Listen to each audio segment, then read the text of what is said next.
Hello, everyone. Let's start with reading one of portfolio management. So, whenever we are forming any portfolios, what are the characteristics we would look for in asset classes?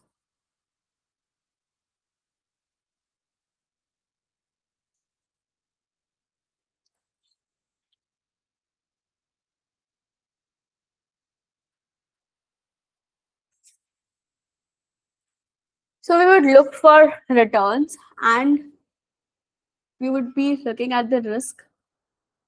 So, we would be looking at the returns and the risk, and we would want to buy those assets who may provide us good returns with less risk, or with more risk I'm getting greater returns. I would not settle for an asset which is providing me the same kind of return as a different asset, but I have to bear a higher amount of risk for that asset, or I am bearing the same amount of risk as another asset, but that asset is giving me lower returns. So the risk and the return would be something I would be looking at.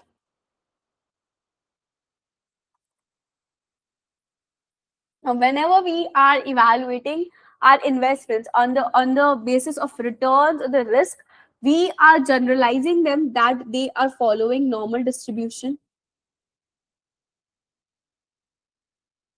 because what are the parameters of normal distributions? We have a mu and we have a sigma. That is, we have our expectation and we have our standard deviation. So we are telling that our portfolio or our assets depend on the mu, our expected return, or our standard deviation, which is a measure of the risk. But in generally, the returns, the distribution of the returns do not follow a normal distribution. They are negatively skewed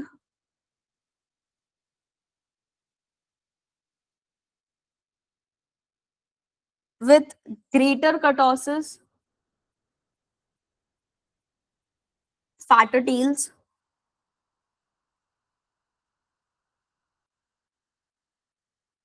So negatively skewed means that there is a larger probability of downside deviations. In normal distributions, we assume that the probability between downside deviations and upside deviations are equal, but negatively skewed means there's a larger probability for downside deviation, and greater kurtosis or fatter tails means what?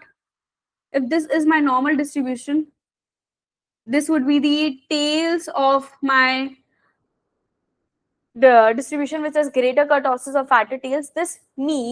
If the this means what? The probability of extreme events occurring is greater, the probability of negative events occurring is greater, the probability of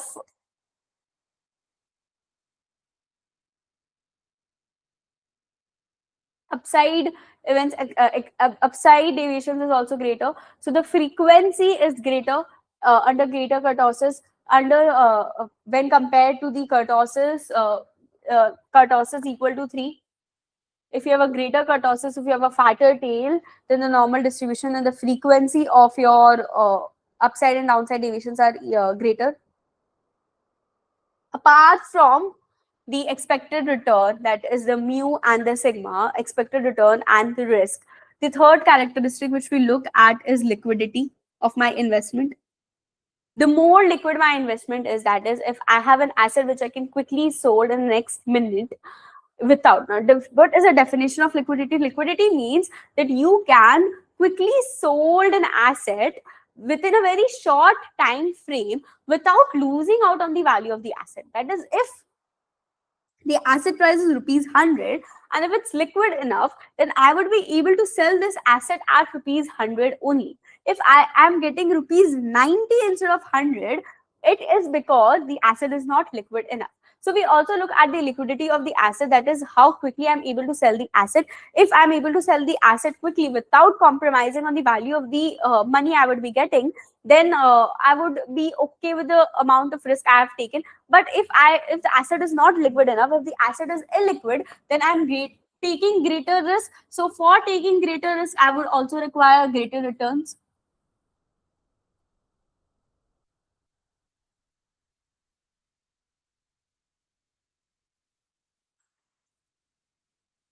Now we have three types of individuals. We have a risk averse individual. We have risk seeking individual. We have neutral investor or neutral individual.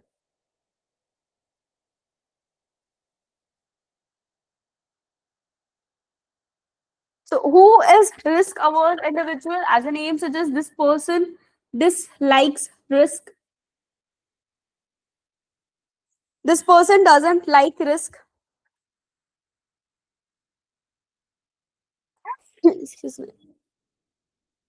Prefers less risk to more risk.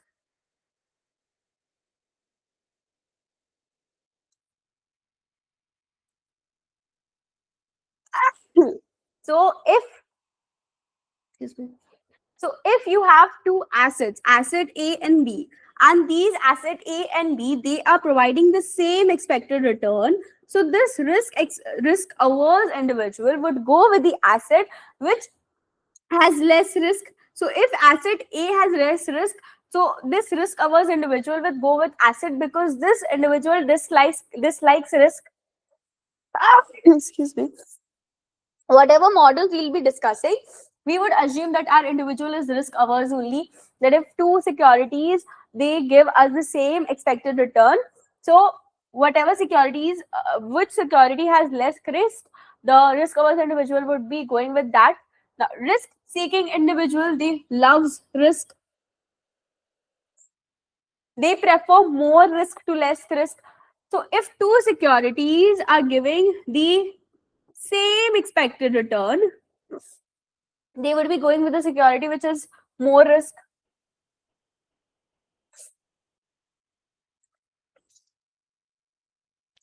Risk neutral investor has no preference for risk. Like if you have two securities and one security, the risk neutral investor is concerned about the expected return. If you have two types of gambles, gamble A and gamble B, the expected return of both the gambles are equal, but the risk of gamble A is less than the risk of gamble B, then the risk neutral investor is indifferent between these two gambles, because at the end the risk neutral investor is just concerned about what the expected return would be. Let's say you have rupees 10 right now,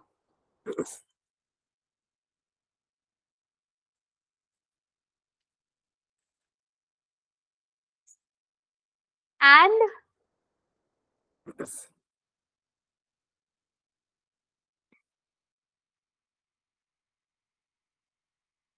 you would be paid rupees 20 if head comes, and you would be paid rupees 0 if tail comes.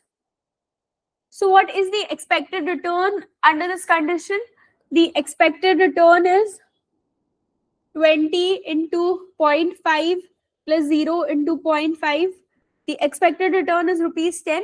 And the second condition is you would just directly be paid rupees 10.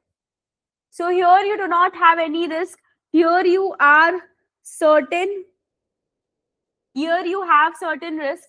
So a risk averse individual would go with this because there is no risk attached. But a risk seeking individual loves risk.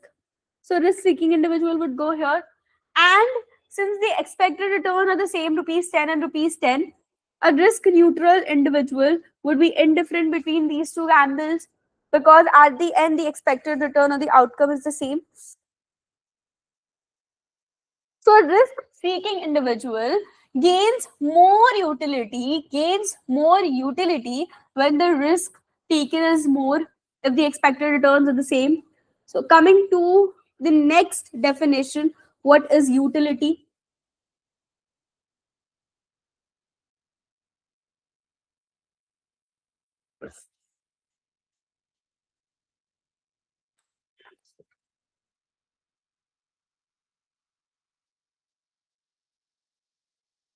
Utility is the satisfaction which we gain from performing any activity. So utility function gives us a trade-off between risk and return. That is, if risk is this and return is this, then so and so person, if they have this utility function, they would be getting this utility from this activity. So the utility functions gives us their preferences, because a person would go with only that option which gives them the maximum utility. So utility function tells us the trade-off between the risk and return by representing their preferences.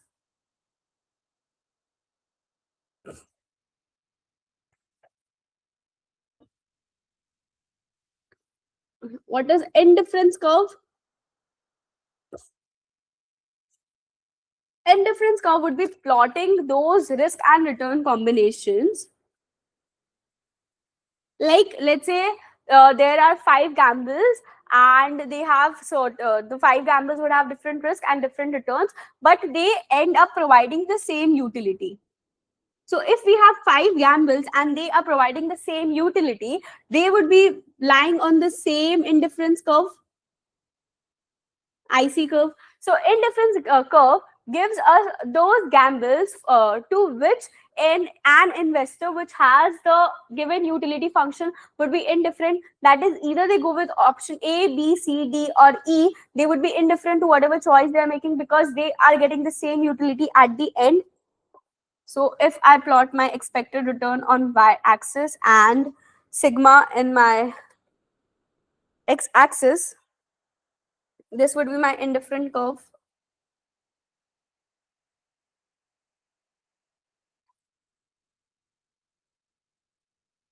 So all the combinations here, my investor would be indifferent, and for all the combinations here, my investor would be indifferent for all the combinations lying on I1.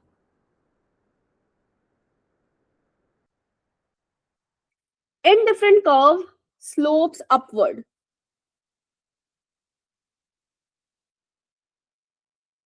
for risk averse individuals. As we had discussed, that whatever models we'll be discussing will be based on risk averse individual. Why? Because if I am standing here and I have taken this much amount of risk for this much amount of return. Now, if my risk increases, since I am a risk averse individual, I would not be taking more risk if I will not be given extra return for that. So if I am taking more risk, I would be expecting more return. If I'm taking more risk, I would be expecting more return. Similarly, if I'm taking more risk, I would be expecting more return. So this is why indifference curve is sloping upward, because if you want the investor to take more risk, then you would have to compensate them with higher returns.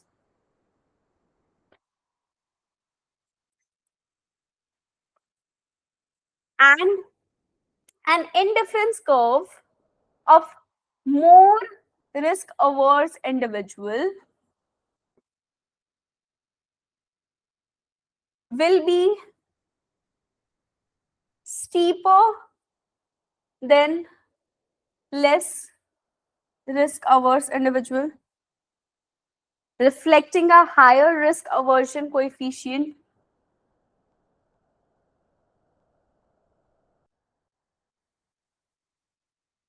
What is the meaning? So if I have a high risk averse individual, and that individual was taking this much risk for this much expected return. Now, if I increase the risk, now since this risk averse individual has high risk aversions, so for taking on more risk, the risk averse individual would require more expected return. For taking this risk, the individual would require this return. So this is my IC. But if I have a different individual who is risk averse, so the indifference curve would be sloping upwards, but is less risk averse. So the individual was standing here. Let's say the individual was standing here at the start, but for taking this much risk, the individual only requires this much extra return. So the indifference curve would be somewhat like this. For it was like this. So IC curve for high risk averse individuals is steeper, and this is flatter for less risk averse individuals.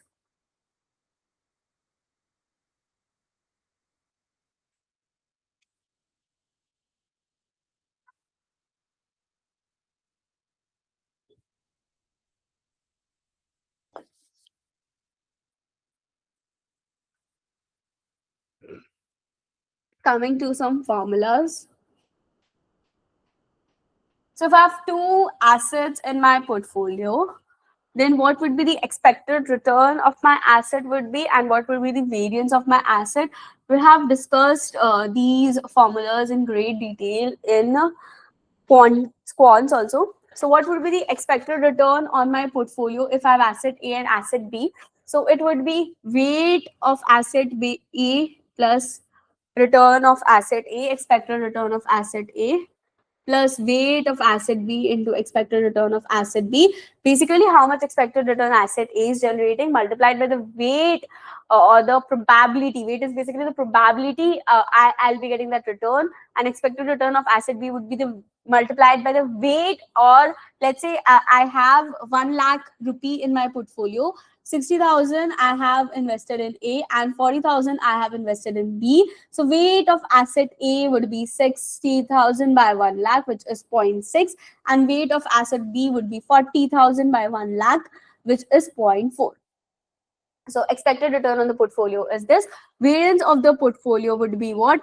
It would be root over weight square A sigma square A, weight square A into variance of A, plus weight square of B into sigma square B, variance of B, plus 2 into weight of A into weight of B into rho of AB, sigma A into sigma B. That is weight square A, sigma square A, plus weight square B into sigma square B. This is the sigma of the portfolio. Variance would be what? Variance of the portfolio would be square of the sigma of the portfolio. So weight square A sigma square A plus weight square B sigma square B plus 2 into weight of A into weight of B into rho into sigma B. Now rho into sigma A into sigma B, we can also write this as covariance AB. So the formula can also be 2 weight A, 2 into weight A into weight B into covariance AB, because we know covariance is equal to rho into sigma A into sigma B, which we have discussed in quants.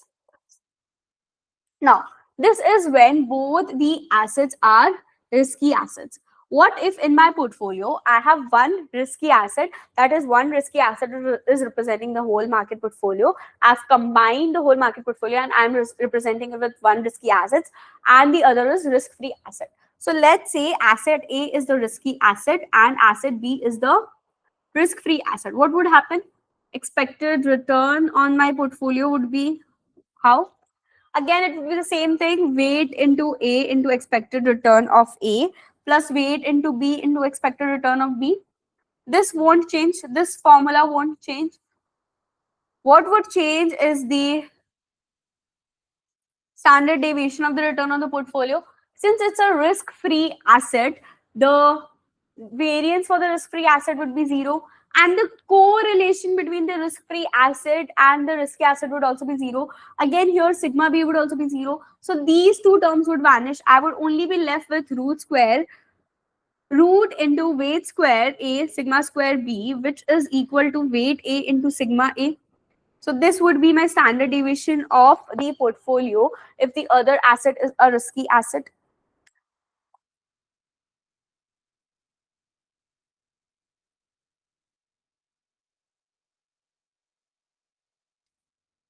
Now, when we combine risky assets along with the risk-free asset, our portfolio will follow two separation theorem. Two fund separation theorem, which states all investors' optimal portfolio will be made up of some combination of risky assets and risk-free asset. So the optimal portfolio, that is the best portfolio would for you, for all the investors, would be made up of some combination of risk-free assets and risky assets. So optimal portfolio would be constituting of risk-free assets and risky assets. The line representing these possible combinations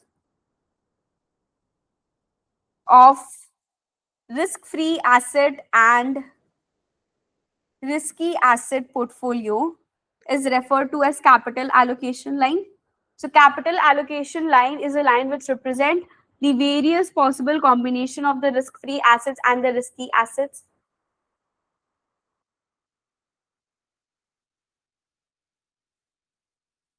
Let's see what capital allocation lines look like.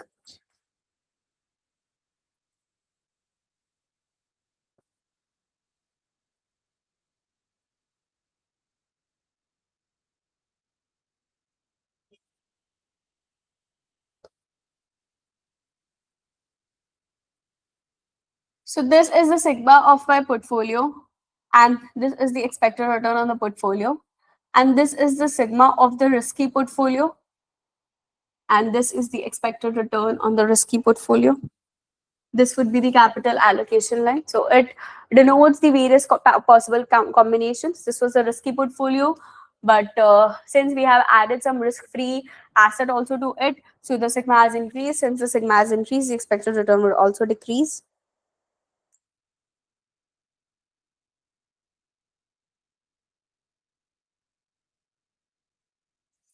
Now we know if an individual is risk averse, the indifference curve would be steeper for that individual when compared to the other individual who is less risk averse than that individual.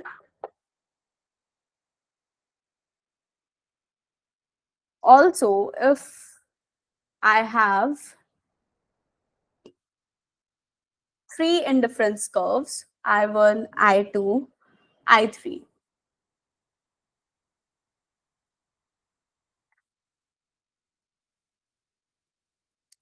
and if this is my capital allocation line, so the point at which the my capital allocation line is tangent to the indifference curve, that point is called optimal portfolio. So this would be my optimal portfolio.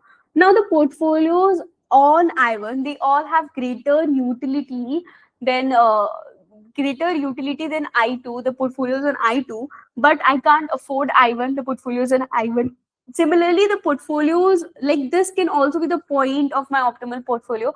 But why am I not going with that? Because the portfolios on I3, they are at a lower indifference curve than I2. So since they are at a lower indifference curve than I2, they all are giving me less utility than the portfolios on I2. So this would be the best point. So the point of tangency between the capital allocation line and the indifference curve is the point of the optimal portfolio.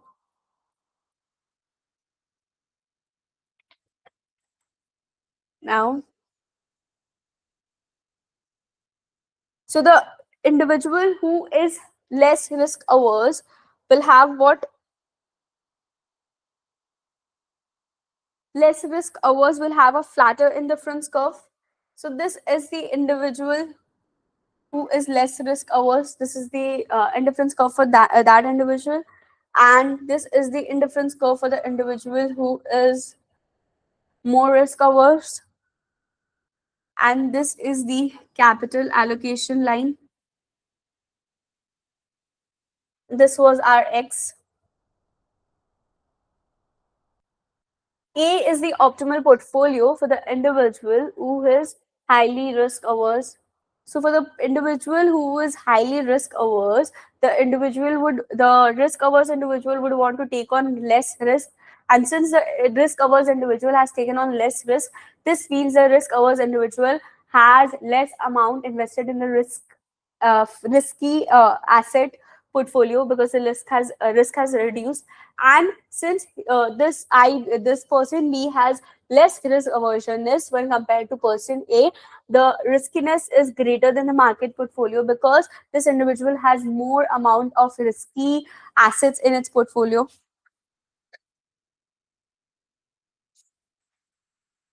Coming to the next module, portfolio standard deviation. This is similar to the formula we have studied till now.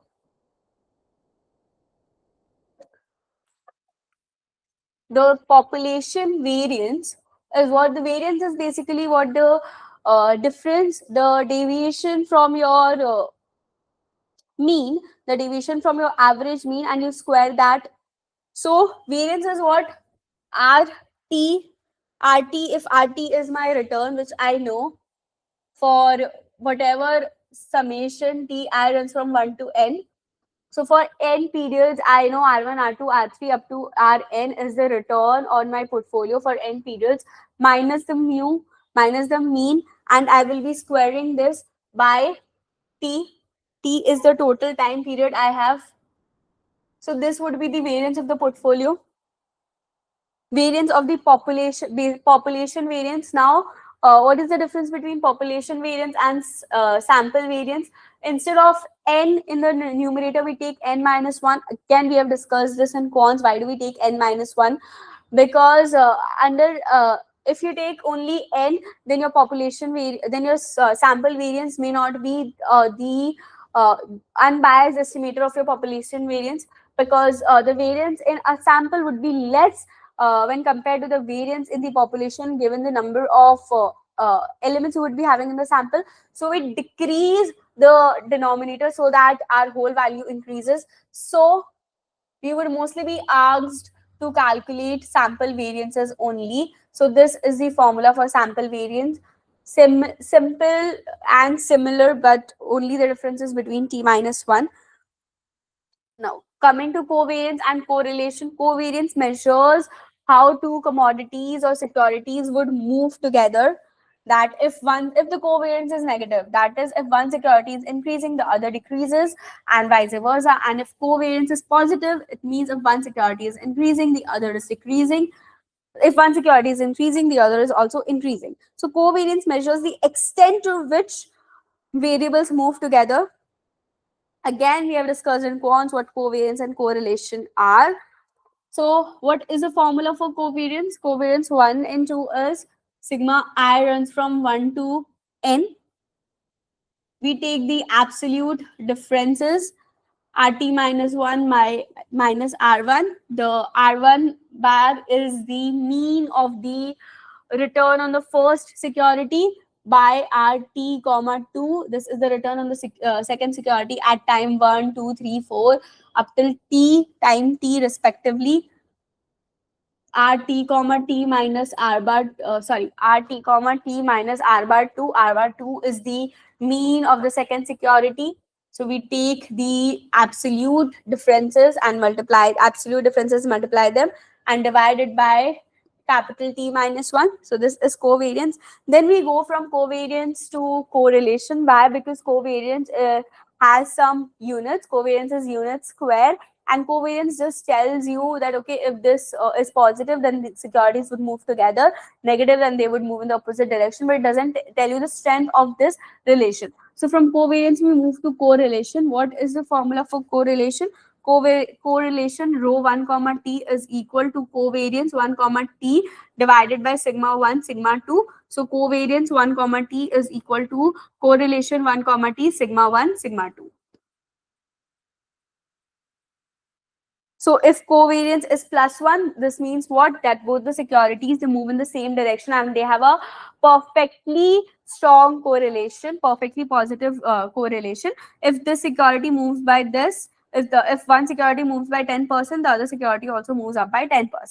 Now, if they have a -1 correlation, that it means they have a perfect negative correlation. If one security moves by 10%, the other security moves by -10%.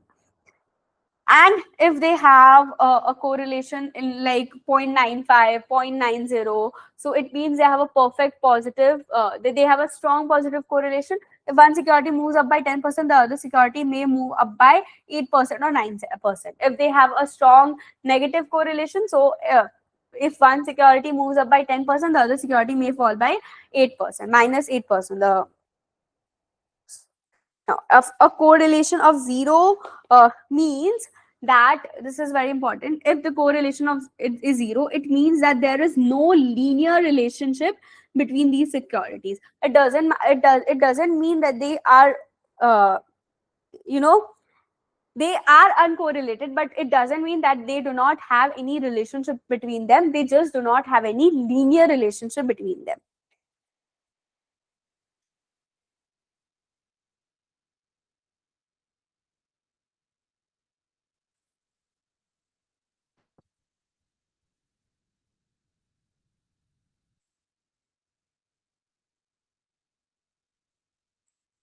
Next to our question, calculating the portfolio's correlation and everything.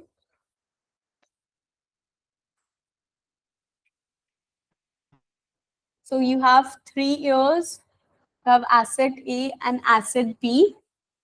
The returns are given 5%, minus 2%, 12%, 7%, 4 minus 4%, and 18%.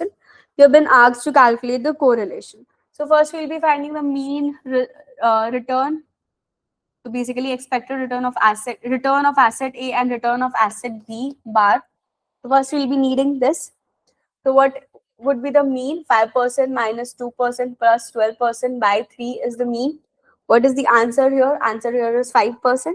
What would be the mean return of asset B? 7% minus 4% plus 18% by 3. The answer here would be 7%. Then we need the, what do we need more? In order to calculate covariance, we need the correlation sigma 1 and sigma 2.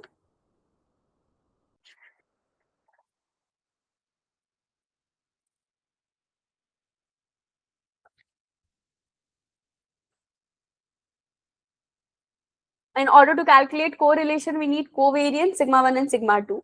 And for covariance, so first we also need to find sigma 1 and sigma 2. So variance of asset A would be what?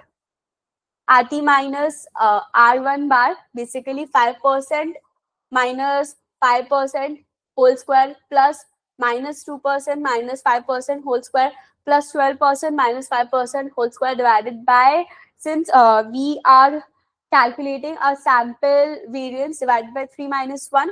So variance here would be 49. Similarly, variance of B would be 7% minus 7% minus 4 whole square minus 4% minus 7% whole square plus 18% minus 7% whole square divided by 3 minus 1, which would give me 121. So standard deviation of A is 7. Standard deviation of B would be 11. Now, what is the formula for covariance? The formula for covariance is RT1 minus R1 bar, RT2 minus R2 bar. So it would be 5% minus 5% into 7% minus 7% plus minus 2% minus 5% into minus 4% plus 12% minus 5% into 18% minus 7%, divide by 3 minus 1, which is 2. So the sample covariance is 77. Now correlation is what? Covariance divided by standard deviations. So correlation is 1. This means they are perfectly positively correlated. Coming to the last topic, efficient frontier.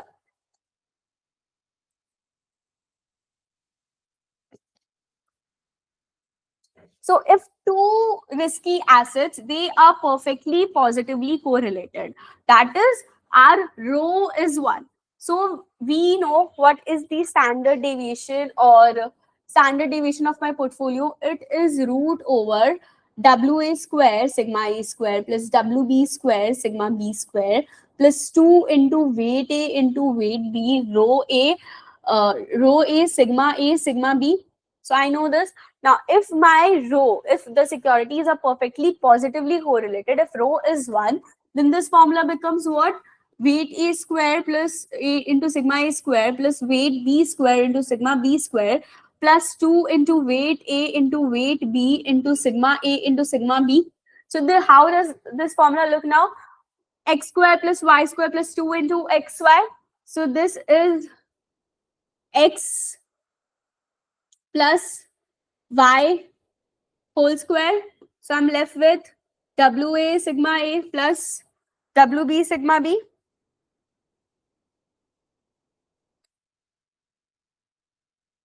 What if these securities were negatively correlated? If this were negatively correlated, then instead of the 2 weight A weight B sigma A sigma B, my negatively correlated, my rho would be -1. So instead of plus here, I would have minus, and instead of x plus y whole square, I would have x minus y whole square, and my answer would be weight A sigma A minus weight B sigma B. So we have a basically calculation that as my correlation increases, my sigma of the portfolio would also increase. So my sigma of the portfolio, my sigma of the portfolio would be maximum when rho is +1. That is perfectly positively correlation, because if one security moves up, the other security also moves up by the same percentage, and if one security moves down, the other also moves down by the same percentage if rho is +1. So there's high variance in my portfolio. Now the variance would, when the rho keeps on decreasing, the sigma of the portfolio also keeps on decreasing, and the sigma of the portfolio would be minimum when rho is -1. Because if one security moves up by 10%, the other decreases by 10%, leading to no variance in my portfolio, leading to very the lowest variance possible in my portfolio.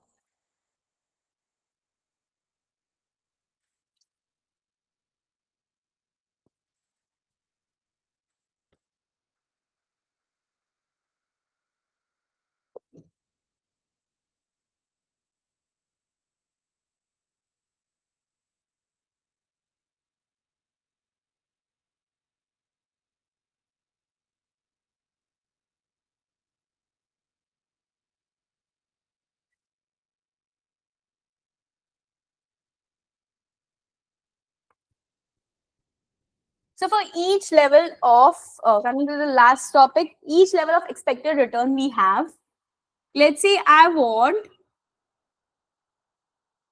this much level of expected return. So for each level of expected return I want my portfolio to have, I can vary the different components in my different assets in my portfolio.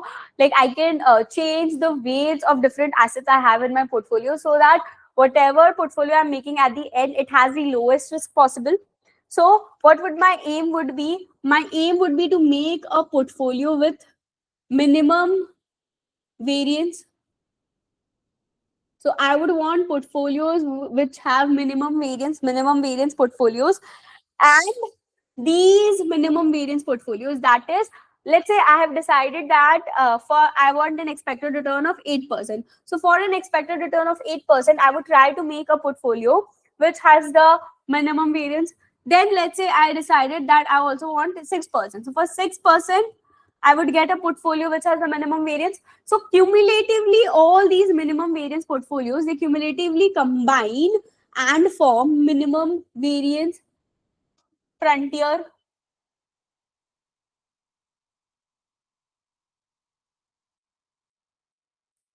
So investors would be going that, because we have assumed that our investors would are risk averse. So for the same expected return, the investors would want that portfolio which has the lowest variance possible, lowest risk possible. So investors would be choosing what? Investors would be choosing those portfolios which have the lowest risk possible. So those portfolios that have the greatest expected return for each level of risk, they make up what? They make up the efficient frontier. So the portfolios or the portfolios which have the lowest risk for each possible expected return. They make up the efficient frontiers. So if this is my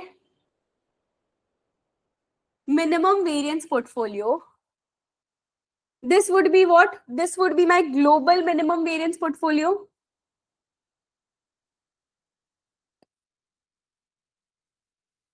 Why global minimum variance portfolio? Because this is the lowest standard deviation I could get, lowest risk I could get. So this is the global minimum variance portfolio, and this is my minimum variance efficient minimum variance frontier. So the efficient frontier, and the difference between minimum variance frontier and efficient frontier is what? It is nothing. Minimum variance frontier plots the portfolios which offer the lowest return for all the expected returns. So for this expected return, this is the lowest variance. So they plot the variance returns like that. And efficient frontier is you want the lowest risk possible for each expected return.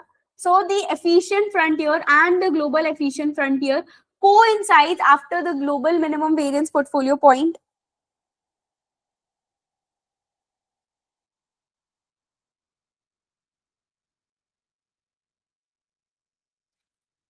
Because efficient frontier is looking for what? Greatest expected return for each risk. So if I am taking this amount of risk, one, if I go with the lower portion, I'm getting either this return, and if I go with the higher portion, I'm getting this return. So similarly, if I'm taking this point, if I go with the lower portion, I'm getting this return, and if I am going with the higher portion, I'm getting this return. So efficient frontier collides with the minimum variance frontier above the global minimum variance point. So this was about efficient frontiers, and this was about the reading one of portfolio management.